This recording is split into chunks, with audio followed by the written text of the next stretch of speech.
Hi, everyone. This is Austin Carty. I am the pastor of Boulevard Baptist Church in Anderson, South Carolina. I come to you today with what I hope is a word of encouragement. Today, for many of us, marks a week that we've been living under this new norm, this new experiment in social distancing, and in many cases, even in being under strict quarantine, which is actually my case and has been the last 24 hours. I, of course, recognize that there are many across the country and certainly across the world who've been doing this much longer than 1 week. But where I am and in the geographical proximity closest to me, we've really been at this for about a week now. And because we have, I've observed that in the last really 48 hours or so, there seems to be a deep yearning that is setting in, and that's a yearning simply to get back to our regular rhythms. Um, and this yearning is particularly acute right now because we're in most cases operating under the assumption that we've only just begun with this new norm that we're living in. And so we're yearning for a return to a way of life that we anticipate not getting to return to for quite some time. And that's disheartening. And I've observed that there are folks that are growing disillusioned about this, understandably so, and that in some cases there seems to even be kind of a low grade despair that is setting in. And so, for my word of encouragement today, I hope to speak to uh, this emotion because it's real. This is a real thing, um, and hopefully give a framework to kind of think about this through. Um, and so, as I've been wrestling with this myself and thinking about how to process all of this in real time, I found myself thinking about something I haven't thought about in years. 100 years ago, when I was on the television show Survivor, the show's creator and executive producer, Mark Burnett, came out to the beach where we were just beginning the game. And he said something that at the time I appreciated, but I don't think I realized just how wise it was, how good this advice was. He said, as hard as this is going to be and as unsettling as this is going to be, try to appreciate this moment for what it is. Because when else are you ever going to have an opportunity like this where you don't have the regular distractions of your everyday life and you can attend to the moment before you in such a direct way? Um, and as I say, that was good advice. But now, all these years later, given the situation that we find ourselves in, I now recall those words, and I find them to be particularly profound and particularly applicable to our current situation.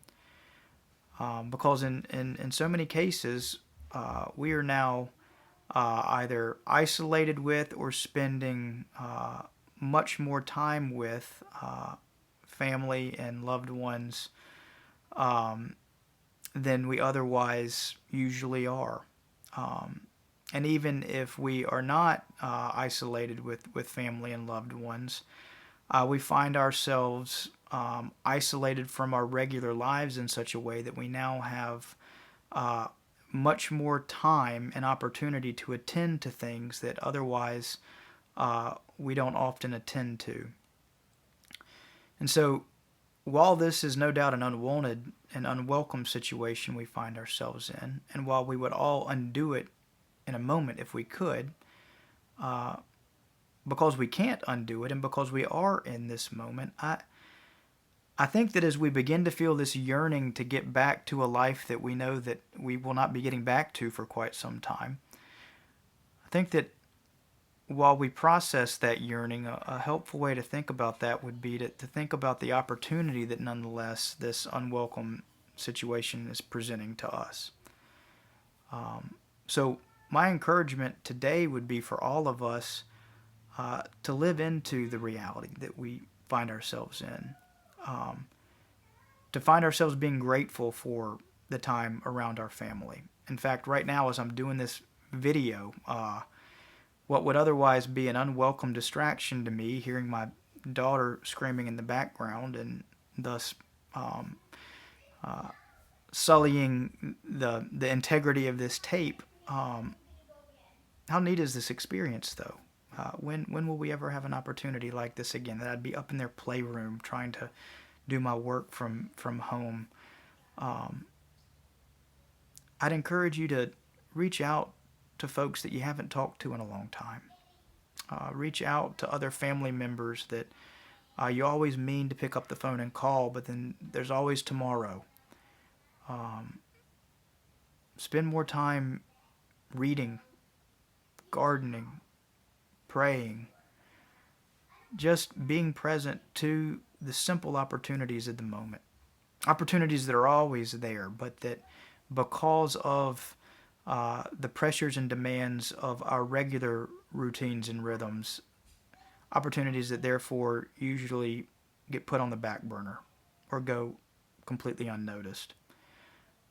In the foundational story of the Hebrew scriptures, the Exodus from Egypt, and the journey through the wilderness to the promised land, in that story, the Israelites have to rely upon the daily gift of manna from God, something that they cannot manufacture on their own and something they can't store up and hoard. It is a daily gift given to them. And while that story is no doubt about our human dependence upon God and how it's to our own detriment and neglect and shame that we forget just how dependent we are every moment upon God, that story is also about the need to be thankful for the simple gifts that are around us in the moment, of not being distracted about where we're going or where we've come from, but to also be aware of what's around us now. Here we're in a journey through the wilderness. Here we're in a moment that we would not have asked for, that we want to undo, but nonetheless, here we are. So, as Mark Burnett counseled us, so I would counsel you. Try as best you can to appreciate the moment for what it is.